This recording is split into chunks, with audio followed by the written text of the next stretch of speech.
জানো দিনে দিনে আল্লাহ তাআলা ইফতার করানো वाला ব্যক্তির জীবনের সমস্ত জানো দিনে দিনে আল্লাহ তাআলা ইফতার করানো वाला ব্যক্তির জীবনের সমস্ত বর্ণনা পাওয়া যায়। ইফতারের আগে আল্লাহ তাআলা 10 লক্ষ জাহান্নামীদেরকে জাহান্নাম থেকে নাজাত দান করেন। আপনারা বানসাই কেন আমাদের জানুয়ারি বাজার বাইরে কই যাচ্ছ বিকে আছে না বড় বড় শিক্ষা দেব তারা দিবা আপনারা বলবেন আর যদি মুখ দুই তিন ভাই থাকে বাকি সব কই যাচ্ছ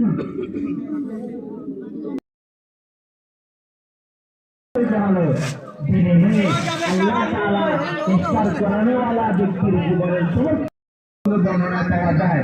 ইফতারের আগে আল্লাহ তাআলা 10 লক্ষ জাহান্নামীদেরকে জাহান্নাম থেকে নাজাত দান করেন। আপনারা বানসাই কেন আমাদের জানুয়ারি বাজার বাইরে কই যাচ্ছ বিকে আছে না বড় বড় শিক্ষা দেব তারা দিবা আপনারা বলবেন আর যদি মুখ দুই তিন ভাই থাকে বাকি সব কই যাচ্ছ